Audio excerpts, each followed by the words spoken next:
Shalom. Kahala Yahweh Ba'Hashem Yahushua Ba'Hashem Kakawadash. Double honors to the elder apostles of GMS, including the elders that came before them, taught us this truth. And shalom and salutations to all the brothers out pushing word in truth and in sincerity, the hopeful elect tabernacle of David.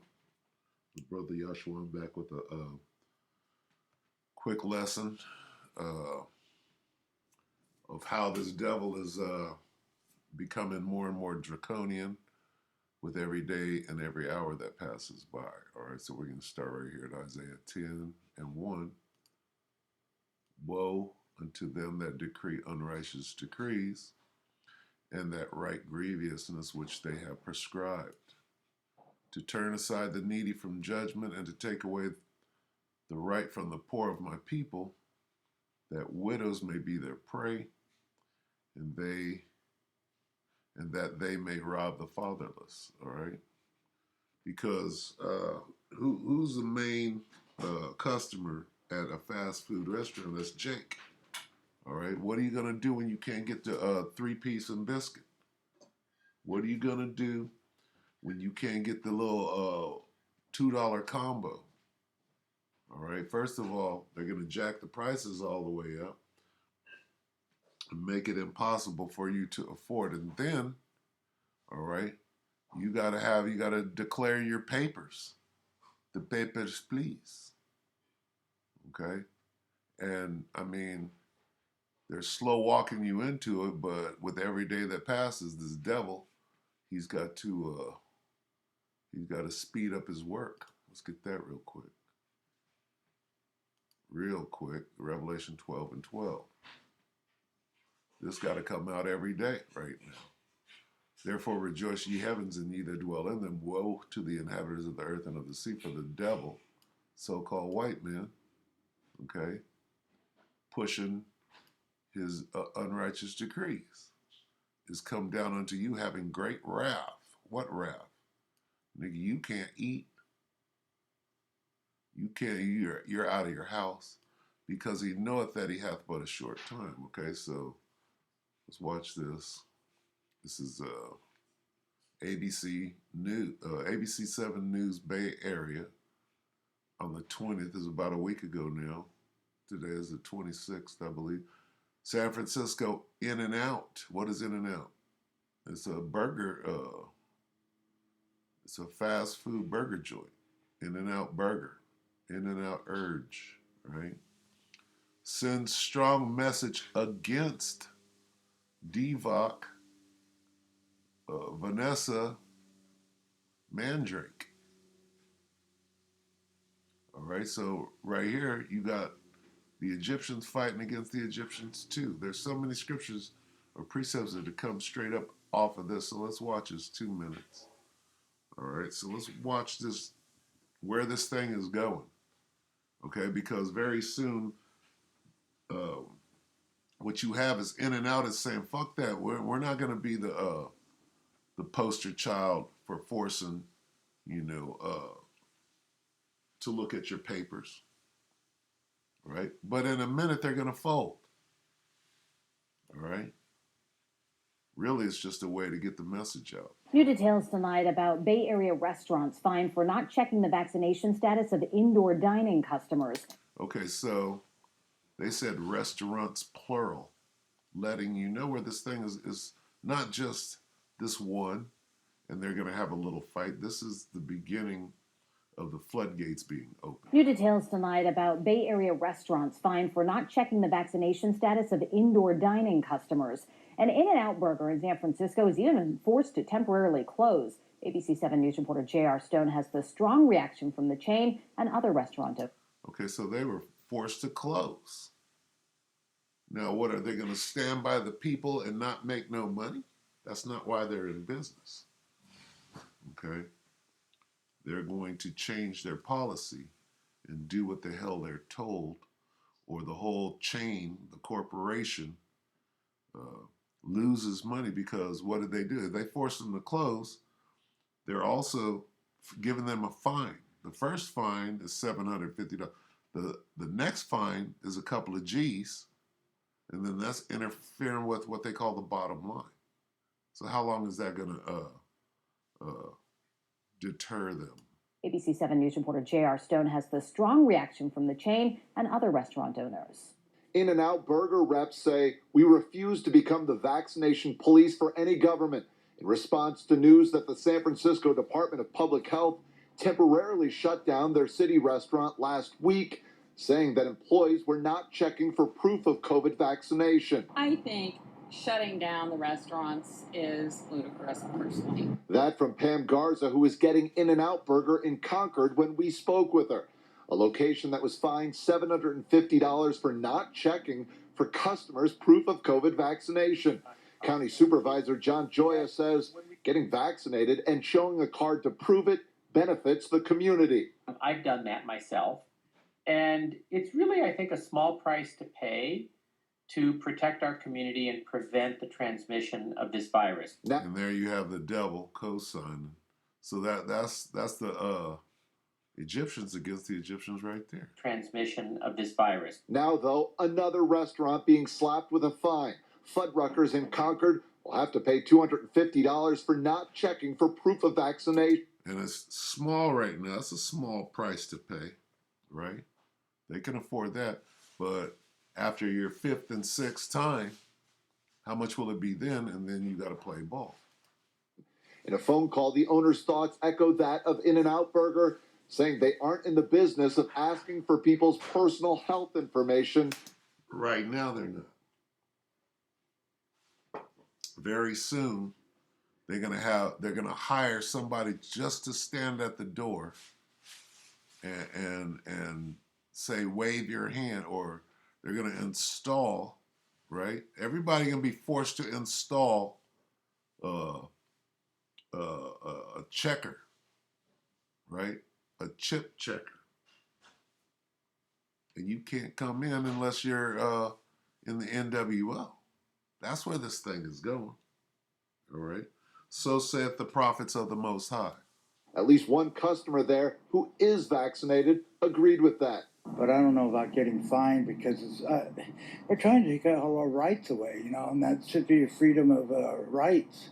I feel like we're in a communist city. And he's one that took that juice, but then you got the other side, right? And there's a division that the Most High is bringing. So it's all in here. In-N-Out say this is clear government overreach and it is intrusive, improper, and offensive. Government overreach. He that decree unrighteous decrees. Some we spoke with disagree, saying that it isn't that hard for employees to check for this. I mean, and to hear large corporations like In-N-Out and Fuddruckers say that it's not their job to check people. Well, the small restaurants are doing it. J.R. Stone, ABC 7 News. All right, so you see where this is going. All right, so let's go ahead. I mean, it's just a quick shout. Okay, let's go to Second Ezra's. Let's go to 15. Because they're like, no, fuck that. We're not. Fuck that. I won't do what you tell me. But, I mean, we'll see. Let's start right here. Second Ezra 15 and 16, for there shall be sedition among men and invading one another. This is the point right here. They shall not regard their kings nor prince. Who's doing that? Right now, they're saying, Fuddruckers is saying, Fuddruck that. We're not in the business of checking IDs or checking Vanessa's statuses, but they will soon be. In the course of their actions, still standing. They're standing in their power right now, but what is it coming to? It's coming back to this.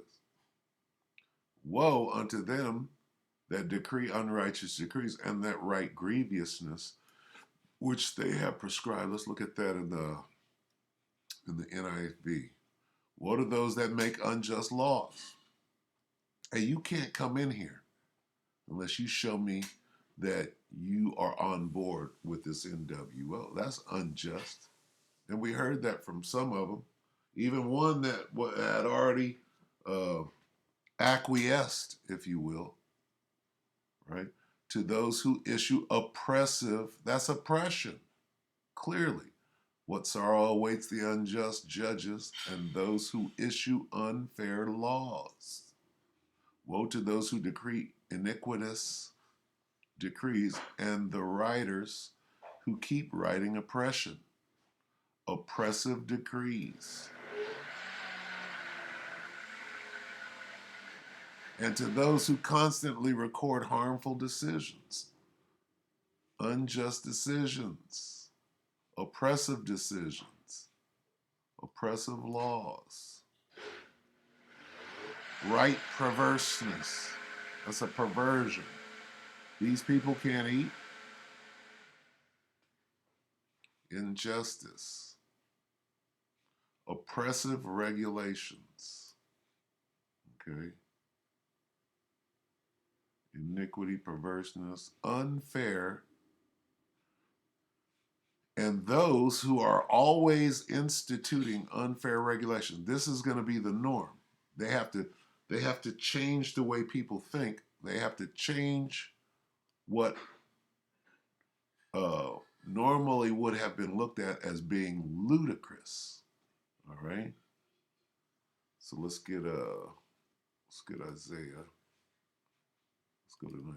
Ooh, that's a bad way. Let's see. Let's just go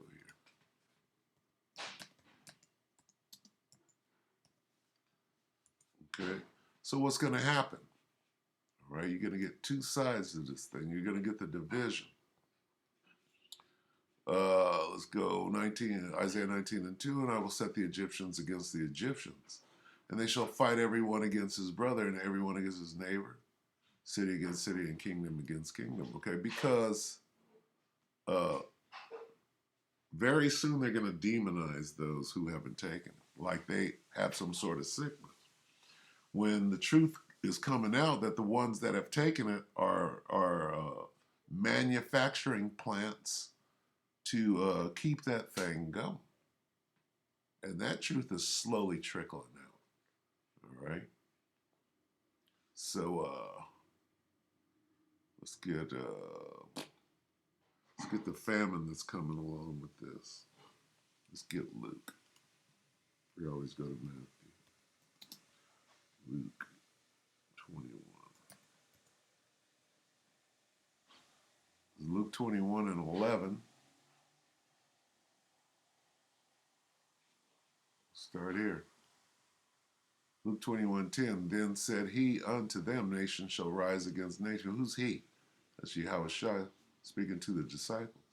Nation shall rise against nation and kingdom against kingdom, and great earthquakes shall be in diverse places, and famines. They're causing a famine right here. All right? They're starting. Where's in and out? All right. Hey, you can't come and eat. Right?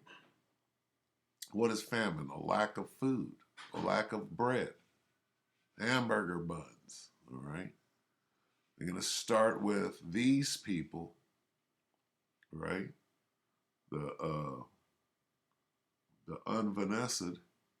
And then those who have taken it. Guess what? Now you gotta. Now we're going to the MOTB, and then they'll be demonized. The ones that ain't gonna take that, like Dude. Where's Dude at? Who said, "Well, it's not fair, even though I took it." Where's he?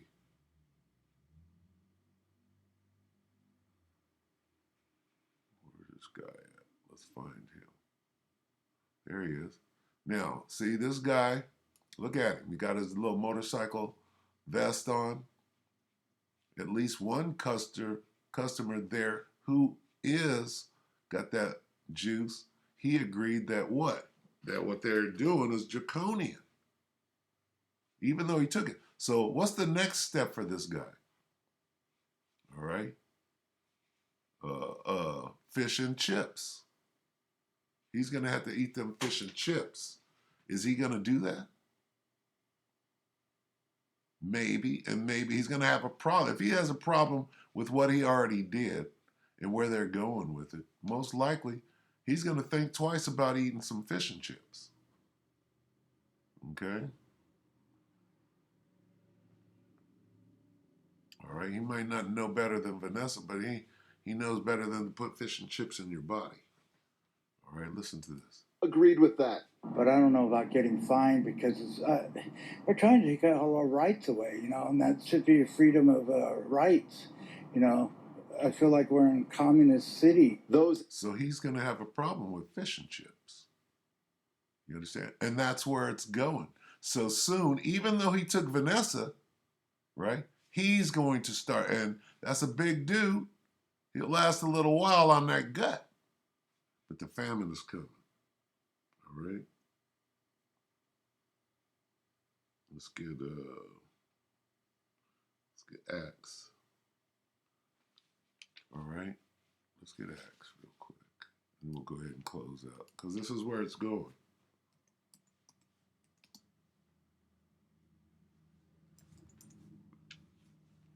Now, this happened way back in the day. But it's about to happen again. All right?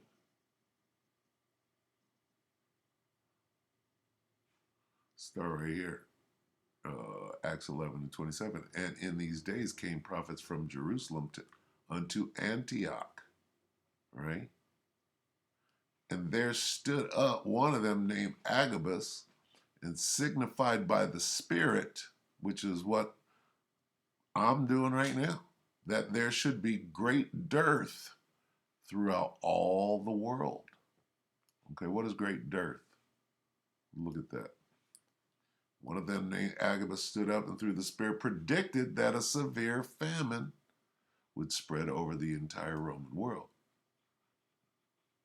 Agabus stood up in one of the meetings and predicted by the Spirit that a great famine was coming upon the entire Roman world. Great famine all over the world.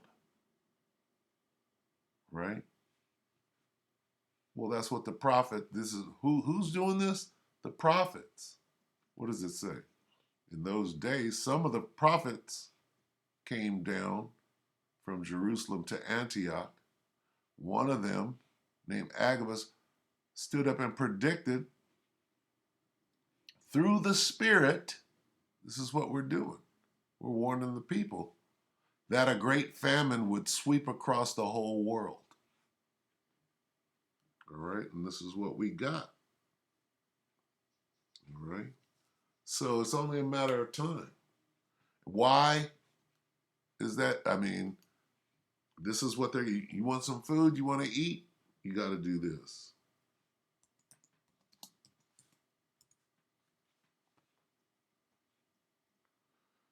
Revelation 13:16. I could read it right from here. And the second beast required all people, small and great, rich and poor, free and slave, to receive a mark on their right hand or in their forehead, so that no one could buy or sell unless he had the mark, the name of the beast, or the number of its name. All right? So this is where it's going. Right? And if you can't buy, what does it say? So that no one could buy what? Buy food.